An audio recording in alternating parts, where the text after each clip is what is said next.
வருங்கால மருமகளுக்கு டி ராஜேந்தர் போட்ட கண்டிஷன்.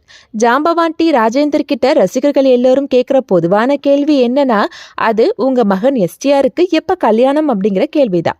அந்த வகையில அவ ஜீ தமிழ்ல டெலிகாஸ்ட் ஆகிற சிங்கிள் பசங்க ஷோல ஜட்ஜா கலந்துகிட்ட நிலையில சீரியல் நடிகை சாந்தினி டிஆர் கிட்ட உங்க மகன் சிம்புவை கல்யாணம் செய்துக்க ஆசைன்னு வெளிப்படையாவே கேட்டாங்க.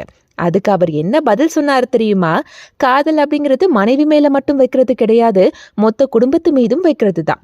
எனக்கு எப்படி என் மனைவி எல்லாமுமா இருக்கிறாங்களோ அதே மாதிரி தான் சிம்புவுக்கும் அவருடைய மனைவி எல்லாமுமா இருக்கணும்னு நினைக்கிறேன். நாங்க காட்டுற பெண்ணை அவர் வேண்டாம்னு சொல்லாம கல்யாணம் செய்துப்பாரு. ஆனா அவரோட திருமணம் அப்படி இருக்கக்கூடாது. அவரை தேடி சிம்புதா வேணும்னு மனப்பூர்வமா எந்த பெண்ணு வராங்களோ அவங்க தான் சிம்புவுக்கு மனைவியா இருக்கணும்னு நாங்க விரும்புறோம். அது வரைக்கும் வெயிட் பண்ணுவோம். மற்ற பெற்றோர்களும் இப்படிதான் இருக்கணும், பிள்ளைகளை கல்யாணம் செய்துக்க சொல்லி கட்டாயப்படுத்தக்கூடாதுன்னு அட்வைஸ் பண்ற வகையில பேசியிருக்காரு டிஆர்.